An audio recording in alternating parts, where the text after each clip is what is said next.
Saudara, Anda menyaksikan visual terkini dari rakor yang dilakukan tadi oleh Kapolri Jenderal Listio dan juga Menpora Zainuddin Amali dan bersama Forkopimda Provinsi Jawa Timur. Tadi dalam konferensi pers disampaikan oleh Kapolri saat ini Polri sedang dalam tahap identifikasi terkait penyebab kerusuhan yang menyebabkan 125 orang meninggal dunia di Stadion Kanjuruhan kemarin. Saat ini Kapolri dan sejumlah pihak yang tergabung dalam rakor melakukan kunjungan di RSUD Kanjuruhan untuk memantau kondisi terkini para korban kericuhan yang terjadi di Stadion Kanjuruhan kemarin malam. Saudara, tadi dalam konferensi pers, Kapolri Jenderal Listio menyampaikan jumlah terkini korban kericuhan di Kanjuruhan sebanyak 125 orang meninggal dunia. Ini merevisi angka yang sempat beredar. Sebelumnya ada yang menyampaikan 131 korban meninggal dunia, hingga lebih dari itu yang tersiar di sejumlah media dan juga di lini masa media sosial. Namun tadi Kapolri memastikan ada sejumlah nama ganda hingga secara resmi tadi pihak kepolisian menyatakan ada 125 orang meninggal dunia akibat tragedi di Stadion Kanjuruhan, saudara. Karena terlalu banyak korbannya manusia.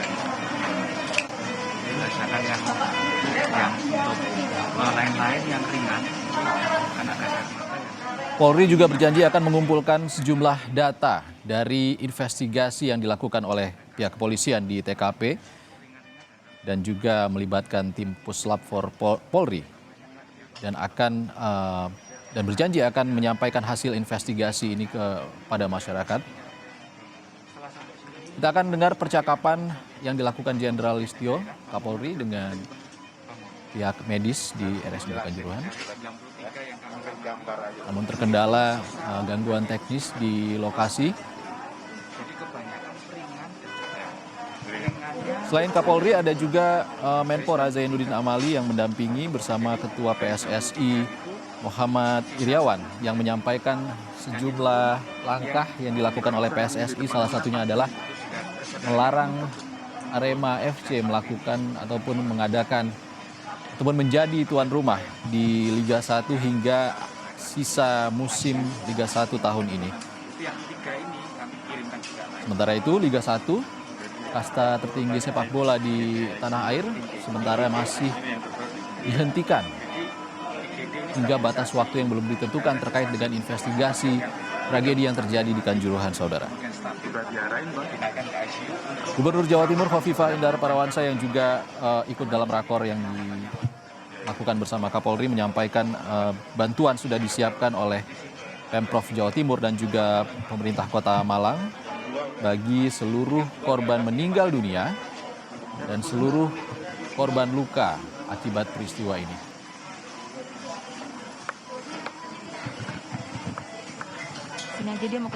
Santunan sebesar 10 juta rupiah akan diberikan Pemprov Jawa Timur ataupun pemerintah Kota Malang kepada korban meninggal dunia yang akan diserahkan kepada ahli waris dari para korban. Sementara bagi korban luka akan memperoleh santunan sebesar 5 juta rupiah. Selain biaya perawatan ataupun pengobatan yang digratiskan untuk seluruh korban luka.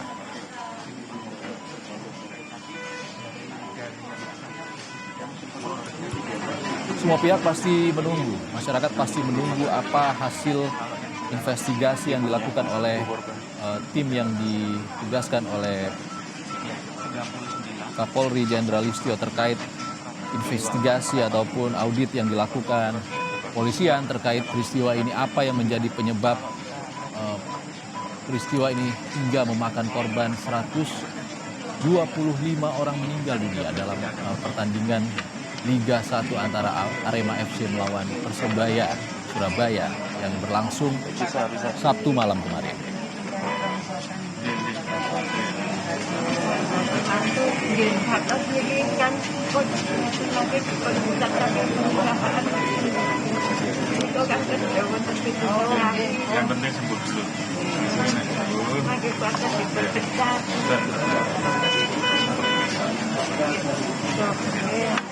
Catherine ya.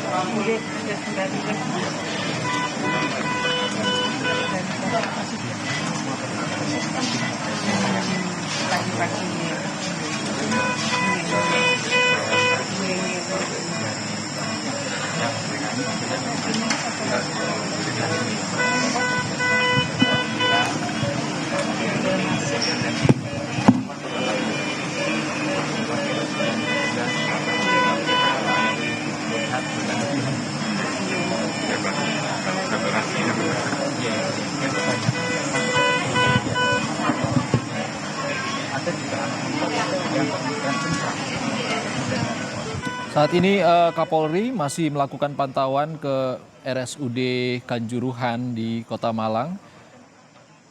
Dan tadi ia berjanji akan menyampaikan secara transparan hasil investigasi yang dilakukan Polri terkait penyebab terjadinya kericuhan hingga penyebab meninggal dunia 125 korban di Stadion Kanjuruhan kemarin malam. Yang menjadi sorotan adalah penggunaan gas air mata yang digunakan oleh pihak kepolisian sebagai pihak keamanan di Stadion Kanjuruhan. Di Stadion Kanjuruhan pasca sejumlah supporter ataupun penonton pertandingan antara Arema FC melawan Persebaya melakukan aksi masuk ke dalam lapangan usai pertandingan antara Arema FC melawan Persebaya berakhir.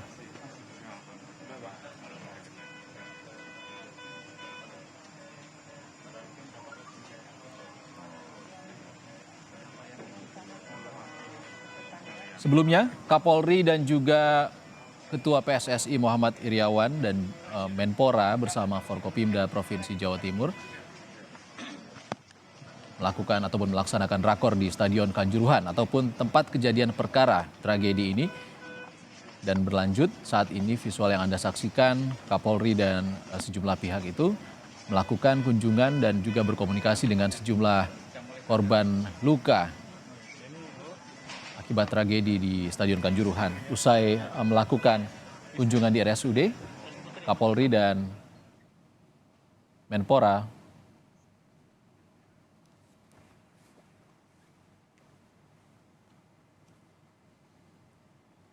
Saudara, dari tragedi Stadion Kanjuruhan, apa yang perlu dievaluasi dari sistem pengamanan pertandingan sepak bola di tanah air?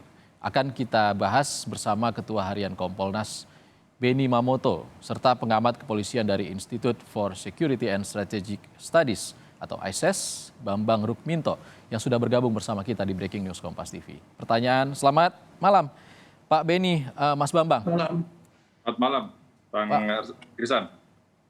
Mas Bambang, saya ke Pak Beni Mamoto terlebih dulu. Pak Beni, seperti apa tanggapan Anda terkait tragedi yang terjadi di Stadion Kanjuruhan? Tadi Kapolri menyatakan 125 orang meninggal dunia di sana. Ya, pertama-tama izinkan kami menyampaikan bela sungkawa kepada keluarga korban yang meninggal dunia, baik dari masyarakat maupun dari anggota Polri. Dan kami mendoakan bagi korban yang sementara dirawat segera sembuh kembali. Kemudian menyikapi masalah ini, seperti apa yang sudah diarahkan oleh Bapak Presiden, perlu evaluasi dan investigasi. Dan hari ini Pak Kapolri sudah turun dengan tim penuh, maka kami dari Kompolnas juga besok akan turun ke sana untuk mengumpulkan data dan informasi. Tentunya kaitannya adalah dalam rangka evaluasi menyangkut apakah dalam perencanaan pengamanan renpamnya ini sudah dilakukan dengan optimal, dengan prediksi, antisipasi dan sebagainya. Kemudian juga kekuatan yang disiapkan. Berikutnya adalah menyangkut masalah SOP.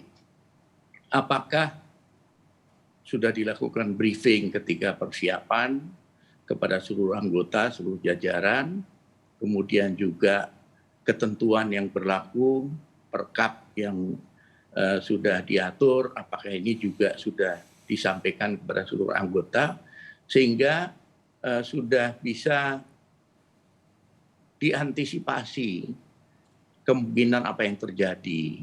Di samping itu juga kita lihat beredar surat dari Kapolres yang sudah meminta kepada panitia untuk mengganti waktu, bukan tengah malam, tapi bukan malam-malam tetapi sore. Dan ini juga ada surat yang beredar dari pihak Direktur Utama PT Liga Indonesia Baru bahwa mereka tetap ingin dilaksanakan pada jam itu, pada jam 8 malam pukul 20 dilakukan kick off antara Arema dan Persebaya, Pak Beni. Nah, itulah yang kemudian nantinya dalam pendalaman tentunya perlu digali kenapa harus demikian, sementara sudah ada saran dari pihak aparat, motivasinya apa dan sebagainya nanti akan terungkap. Apakah kaitannya dengan Pak Beni, mohon maaf kami harus potong terlebih dulu untuk mendengar pernyataan Gubernur Jawa Timur.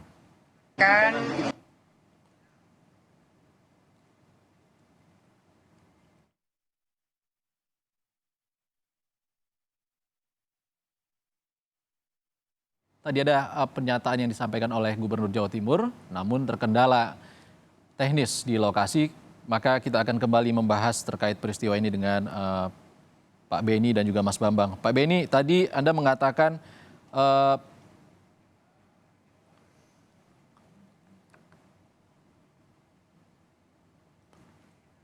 Pak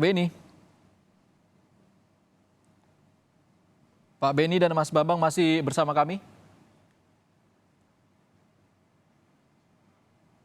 Suara studio yang hilang. Iya, Pak Beni, suara dari studio yang hilang. Mas Bambang, saya ke Mas Bambang terlebih dulu menunggu sambungan audio dengan Pak Beni lancar kembali. Mas Bambang. Siap, suara dari siap.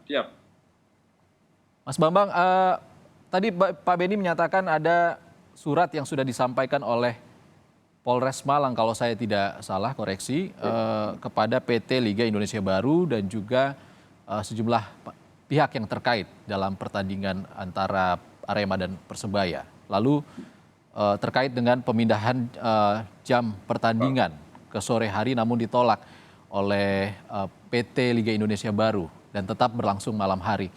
Anda melihat apakah sebenarnya polisi punya hak untuk tidak melanjutkan atau tidak memberikan izin pertandingan dilakukan pada malam hari? Seharusnya demikian. Mitigasi terkait potensi insiden itu kan sudah dilakukan oleh kepolisian. Seharusnya sudah dilakukan kepolisian bukan hanya sehari 2 hari, tetapi 3-4 hari sebelumnya, seperti itu. Karena kalau kita melihat bahwa anatomi supporter di Malang itu sangat luas sekali gitu, dari yang memiliki militansi yang sangat kuat, kemudian juga dengan supporter yang baik-baik, yang sopan, itu banyak sekali potensi itu sangat cair dan memungkinkan bahwa insiden itu terjadi. Makanya ketika kemudian Polres Malang memberikan saran, tentunya harus disertai sebuah tindakan, bukan hanya pada akhirnya menyetujui apa yang sudah diminta oleh PT Liga terkait dengan jadwal pertandingan seperti itu. Makanya kalau kemudian Polres Malang tetap menyetujui pertandingan itu jam 8, ini dalam kutip kenapa negara seharusnya tidak boleh kalah oleh panitia pertandingan bola dan harus lebih mementingkan bagaimana keamanan dari masyarakat. Polres Malang sebagai wujud perwakilan dari negara seharusnya harus memberikan ketegasan dalam konteks ini, seperti itu. Baik, Mas Bambang. Pak Beni, tanggapan Anda seperti apa? Harusnya polisi punya sikap yang lebih tegas terkait dengan kontrol pertandingan partai derby besar dan punya tensi tinggi di Jawa Timur ini, Pak Beni? Iya betul, jadi itu salah satu poin yang besok kami akan klarifikasi alasannya apa, pertimbangannya apa, kemudian tetap pertandingan ini berjalan. Nanti dengan penjelasan langsung dari pihak kepolisian, dalam hari ini Kapolres, tentunya nanti masalahnya menjadi jelas. Jadi besok kami baru ke sana. Baik, kita masih akan lanjutkan pembahasan ini, Pak Beni, Mas Bambang, usai jeda di Breaking News Kompas TV. Tetaplah bersama kami.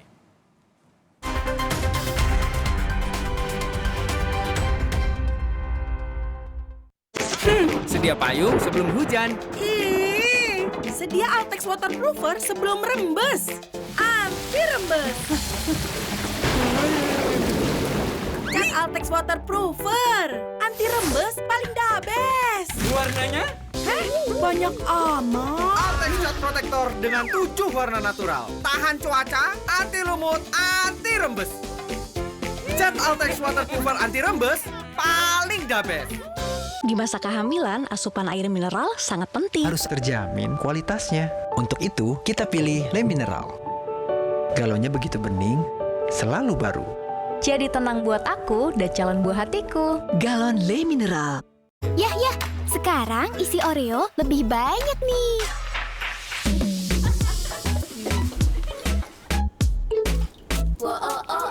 Isi Oreo kini lebih banyak. Beli sekarang. Perhatian, Mas E, Mbak E, pandemi belum selesai loh ya. Jangan lengah, meski kasus sudah rendah. Disiplin prokes, maskernya tetap dipakai. Satu lagi, vaksin booster, penting itu. Ayo buruan vaksin booster, biar tubuh kebal dan bebas bepergian. Loh, pada mau kemana? Mau vaksin booster atuh Pak Camat.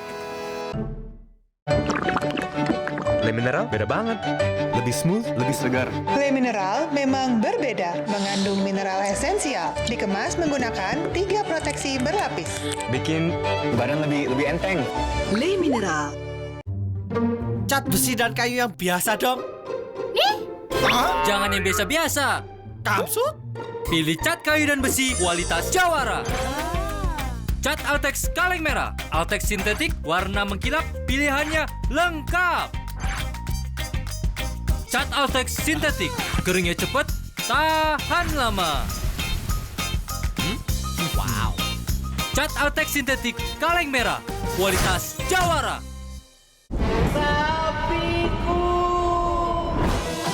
Wah, kalau dilihat dari gejala klinisnya, sapi Bapak terkena PMK. Baiknya dipotong bersyarat ya, Pak. Nah, selain potong bersyarat, ada beberapa cara yang bisa kita lakukan untuk mencegah penularan virus PMK ini, Pak. Yang pertama ada biosecurity, yang kedua ada vaksinasi, yang ketiga pengobatan, dan dipotong bersyarat menjadi opsi yang paling akhir. Mari kita sama-sama basmi PMK dari bumi Indonesia. Ingat Mama, anak dapat terserang demam dan nyeri kapan saja. Makanya selalu sedia Tempra.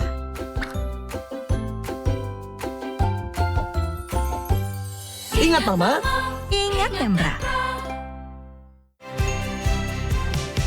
ingat Mama, Ingat Tempra. ingat Mama, Ingat Tempra. ingat Mama. Ingat Tempra. Di masa kehamilan, asupan air mineral sangat penting. Harus terjamin kualitasnya. Untuk itu, kita pilih Le Mineral. Galonnya begitu bening, selalu baru. Jadi tenang buat aku dan calon buah hatiku. Galon Le Mineral.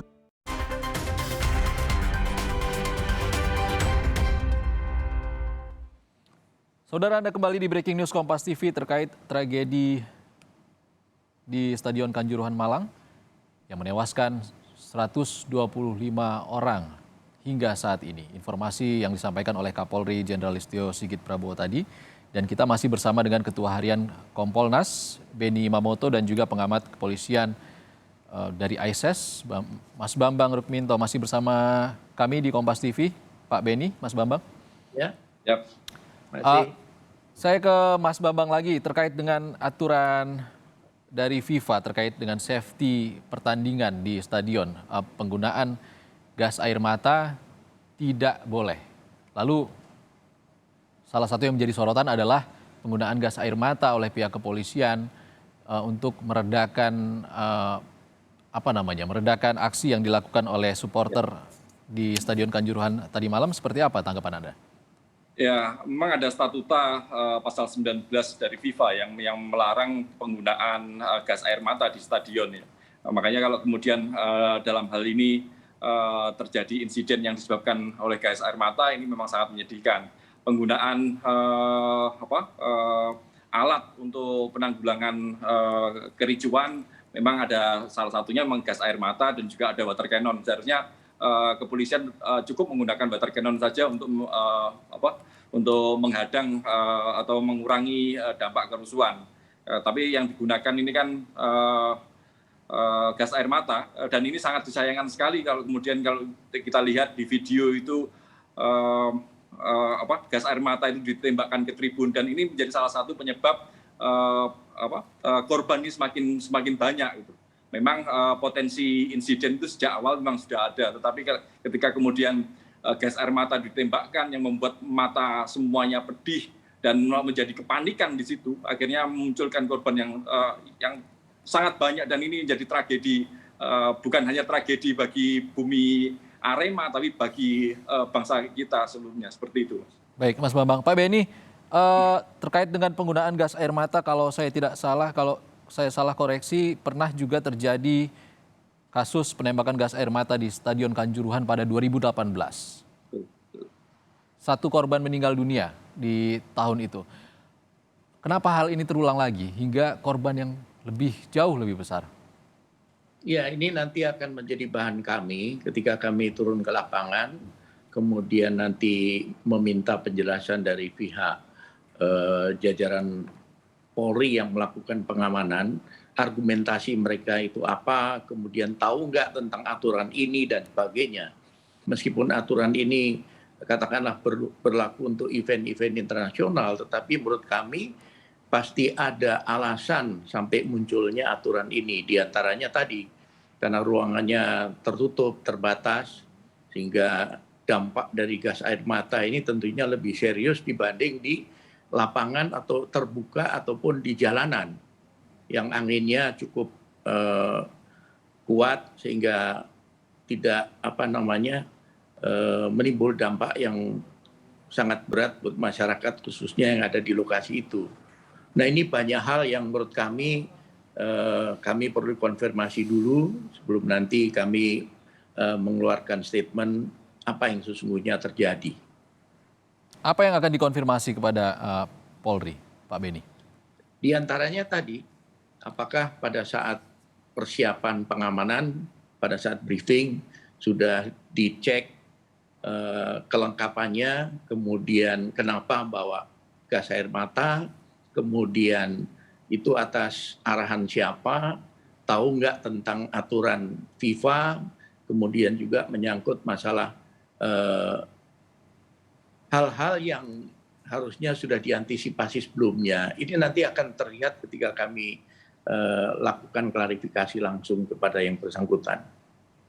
Baik, Pak Benny. Mas Bambang, terkait dengan aturan FIFA di pasal 19 yang menyebutkan tidak boleh ada senjata api dan juga gas air mata di stadion, ini berlaku untuk stewards disebutkan dalam pasal itu. Bagaimana dengan kondisinya di Indonesia yang sebuah pertandingan sepak bola dijaga oleh polisi dalam jumlah banyak dan menggunakan gas air mata?